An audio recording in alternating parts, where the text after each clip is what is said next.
చూడండి ఫ్రెండ్స్, ఈ చెట్టు అయితే చాలా ఫుల్గా కాసింది.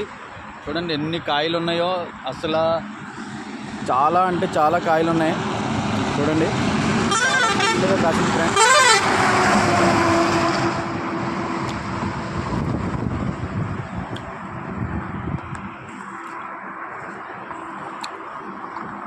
చూడండి గాయస్, అసలు ఎన్ని కాయలు ఉన్నాయంటే అన్ని కాయలు ఉన్నాయి. నేను తినలేకపోతున్నాను, ఒక్కనే ఉన్నాను.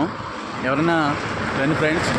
ఈ లొకేషన్ వచ్చి ఎలమంచిలి హైవే, ఫ్లిప్కార్ట్ ఆఫీస్ ఉంది అక్కడ NH5లో. ఓకేనా గాయస్, ఎవరైనా వస్తే కనుక కంపల్సరీ ఇక్కడ చూసుకోండి. ఫ్లిప్కార్ట్ అనేది ఆఫీస్ ఉంది ఇక్కడ ఎలమంచిలి హైవే. ఓకేనా గాయస్, ఎవరైనా వస్తే కనుక కంపల్సరీ తినండి. నేను చాలా కాయలంటే వదిలేసి వెళ్ళిపోతున్నాను. ఓకేనా ఫ్రెండ్స్, నాకు కనిపించేదే నా కారు.